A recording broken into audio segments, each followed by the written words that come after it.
ଏବେ ପାଣିକୋଇଲିର ନିରଞ୍ଜନ ଦଳେଇଙ୍କ ଘର ପାଖକୁ ଯିବା।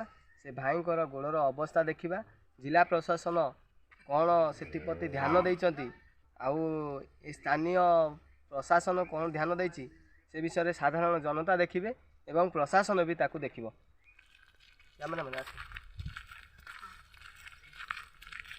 ଦେଖନ୍ତୁ ଇଏ ହେଉଛି ତାଙ୍କରି ଘର। ନିରଞ୍ଜନ ବାବୁ ଛିଡ଼ା ହେଇଛନ୍ତି। ଭାଇ ଆପଣଙ୍କର ଏଇ ଯେଉଁ ଅବସ୍ଥା ହେଇଛି କେତେ ଦିନ ହେଲା? 2019ରେ ହେଇଥିଲେ ମାର୍ଚ୍ଚ 21 ତାରିଖ ହୋଲି ଦିନ ହିଁ ହେଇଥିଲା।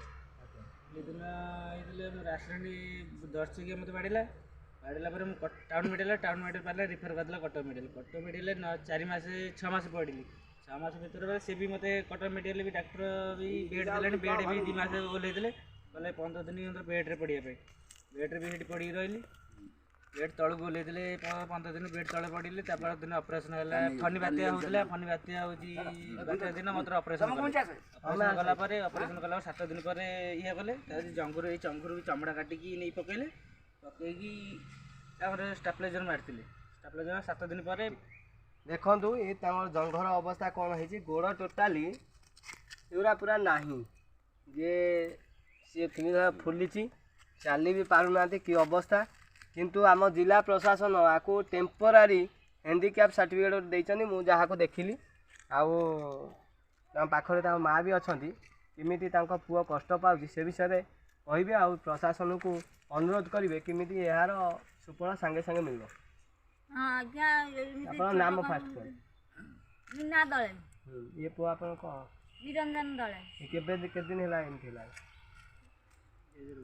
2019। କେମିତି କ'ଣ ଏମିତି ହେଲା? ଏ ଦୌଡ଼ିନି ଚାଲିକା ଯାଉଥିଲେ ଦୌଡ଼ିକିନି ଏମିତି ପଡ଼ିଗଲେ ଗାଡ଼ି ଆଗରେ ସଡ଼କ ତଳେ ପଡ଼ିଗଲା। କିଛି ସହାୟତା ମିଳିଲାନି? ମିଳିଲାନି। ଏପର୍ଯ୍ୟନ୍ତ ଆପଣ ହିଁ ପୋଷୁଛୁ ତ ଆଉ। ମୁଁ ସାର୍ ଆପଣ ଏଇ ଯେଉଁ ଦେଖୁଛନ୍ତି ପୁଅର ଅବସ୍ଥା ଏପାଇଁ ଆପଣ ଜିଲ୍ଲା ପ୍ରଶାସନ ପାଖକୁ ଯାଇଥିଲେ କି ପୁଅକୁ ନେଇକି? ଜିଲ୍ଲା ପ୍ରଶାସନ ଯେଉଁ ମେଡ଼ିକାଲ ଅଧିକାରୀ ହଉ ମୁଁ ଯାଇନି। ଆଉ କିଏ ଯାଇଥିଲେ ଆପଣ? ମୁଁ ଯାଇନି। ବାପା ଯାଇଥିଲେ। ବାପା ଯାଇଥିଲେ। ଆପଣ ଯାଇଥିଲେ? ମୁଁ ଯାଇଥିଲି। ଆପଣଙ୍କ ବାପା ବି ଯାଇଥିଲେ। ଆଉ ସିଏ କ'ଣ କହିଲେ ଆପଣ? ସେ ସିଡି ଅଫିସ୍ ତାଙ୍କୁ ମୁଁ ଯାଇ ଦେଖେଇଲି। ହ୍ୟାଣ୍ଡିକ୍ୟାପ୍ ସାର୍ଟିଫିକେଟ୍ ପାଇଁ ମୋତେ 3 ମାସ ଦୌଡ଼ିଲେ। 3 ମାସ ପରେ ହିଁ ସାର୍ଟିଫିକେଟ୍ ଆସିଲା ପରେ ଟେମ୍ପୋରାରୀ ହିଁ ମାରି ଦେଇଛନ୍ତି।